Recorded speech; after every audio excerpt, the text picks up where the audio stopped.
మాజీ సీఎం జగన్ తీసుకొచ్చిన గాఢమైన అంశాల్లో ప్రధానమైంది 3 రాజధానుల ప్రణాళిక. అమరావతిని రాజధానిగా రద్దు చేసి విశాఖను కార్యనిర్వహణ రాజధానిగా మార్చాలన్న ఈ ప్లాన్ చివరకు పూర్తిగా విఫలమైంది. వైసీపీ ప్రభుత్వం అమరావతిని అభివృద్ధి చేయలేకపోయింది. అలాగే విశాఖను కూడా సరైన రాజధానిగా మలచలేకపోయింది. ఈ నిర్ణయం వల్ల వైసీపీకి భారీ నష్టం జరిగింది. గత ఎన్నికల్లో 151 సీట్లు గెలిచిన పార్టీ ఈసారి కేవలం 11 సీట్లకే పరిమితం అయ్యింది. ప్రజలు 3 రాజధానుల ప్రతిపాదనను ఖచ్చితంగా తిరస్కరించారు. ఇది పార్టీపై తీవ్ర ప్రతికూల ప్రభావాన్ని చూపించింది.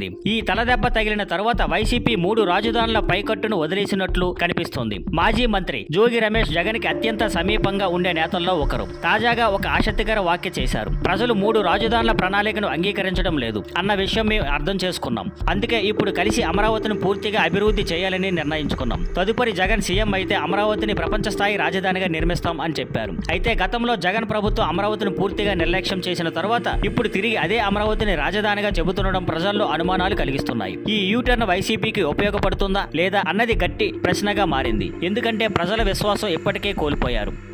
Thank you for watching. Please like, share and subscribe.